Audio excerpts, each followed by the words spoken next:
할렐루야. 사랑하는 대강의 가족 여러분, 오늘 하루도 하나님의 말씀과 동행하는 삶이 되길 소망합니다. 오늘 함께 나눌 하나님의 말씀은 마가복음 14장 21절 말씀입니다.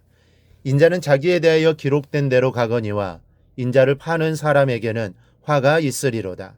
그 사람은 차라리 나지 아니하였더라면 자기에게 좋을 뻔하였느니라 하시니라.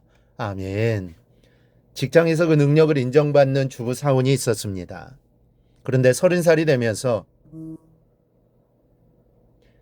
이상하게 매사에 자신이 없고 사람들로부터 숨고 싶고 또 자신은 아무것도 할 수 없는 존재라고 생각이 드는 겁니다. 이전부터 그랬었다면 스스로 이해가 될 텐데 30살이 되기까지 얼마나 자신 있게 열심히 자신의 삶을 개척하며 살아왔는지 모릅니다. 점점 더 심해지는 증상은 우울증으로 깊어졌고 결국은 어렵게 자신의 자리를 구축해 놓은 직장 생활마저 포기하게 되었습니다. 하는 수 없이 정신과 치료를 받기로 했습니다. 그러면서 자신이 왜 그러는지 그 원인이 밝혀지게 된 겁니다. 이 주부가 4살 때 집안 형편이 너무 어려웠습니다. 아버지는 병이 들어 요양하러 떠나고 어머니 혼자 30의 나이에 가장이 되었습니다. 그래서 아침마다 출근을 할 때면 4살짜리를 혼자 두고 출근을 해야 했던 겁니다. 그런데 그 어린 것이 엄마를 쉽게 떨어집니까? 혼자 하루 종일 있을 것을 생각하고 울며 불며 매달리는 겁니다. 며칠 지나면 괜찮거니 했더니 매일 아침이 전쟁터입니다. 그러던 어느 날 달래다 지친 어머니가 너무 속이 상해서 이 아이에게 한풀이를 한 겁니다. 엄마에게 매달리는 아이를 아예 내팽개치며 죽으라고, 왜 태어나서 애미 속을 썩이느냐고 죽으라고 화풀이를 한 겁니다. 얼마나 엄마가 힘들고 속상하면 그렇겠습니까? 그런데 아이가 엄마의 심정을 이해합니까? 아이는 아이대로 크게 정신적인 충격을 받은 겁니다. 그리해 놓고 보니 아이에게 너무 미안한 겁니다.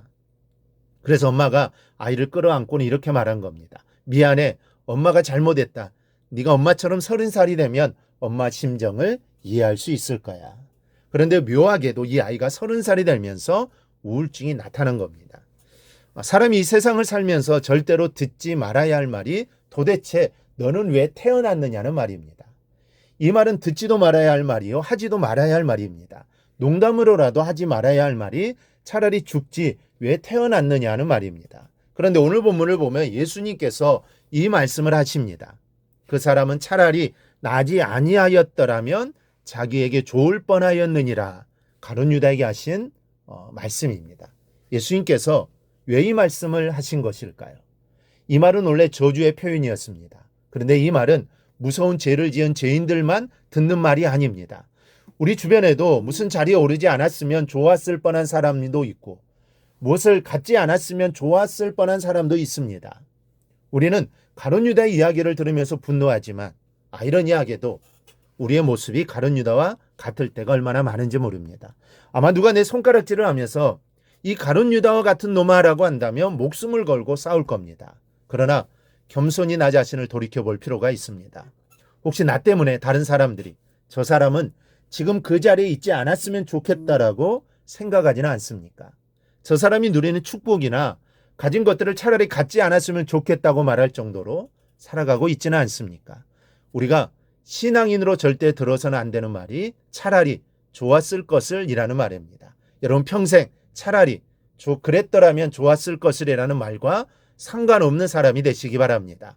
대신 어떤 상황에서도 하나님께서 여기까지 인도하셨고 앞으로도 가장 좋은 길로 인도하실 줄 믿습니다라고 고백하는 믿음의 사람이 되기를 바랍니다. 이것이 하나님을 신뢰하는 성도의 모습입니다. 그런데 여러분, 오늘 본문에서 예수님은 이 저주의 말을 저주가 아닌 동정의 말로 사용하셨다라는 것을 우리는 기억해야 합니다. 예수님께서 유다에게 이런 말씀을 하신 것은 진정 그를 위해서 하시는 말씀이십니다. 다시 한번 유다가 이 말을 듣고 회개하기를 바라셨던 겁니다. 왜냐하면 주님은 이로 인해 유다가 겪어야 할 혹독한 형벌을 알고 계셨기 때문입니다. 여러분 유다의 최후를 보십시오. 얼마나 처참했습니까?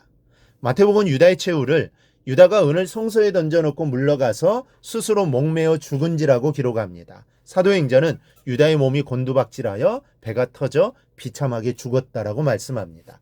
두 기록을 종합해 보면 유다가 절벽과 같은 높은 곳에서 목을 메었는데 그 줄이 끊어져 곤두박질해서 배가 터져 죽은 겁니다.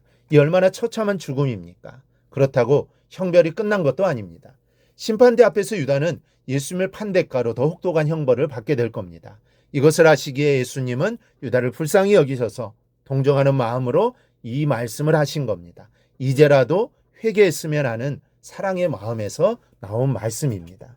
여러분, 주님은 자기를 파는 원수에게까지도 끝까지 기회를 주시며 기다리시는 분입니다.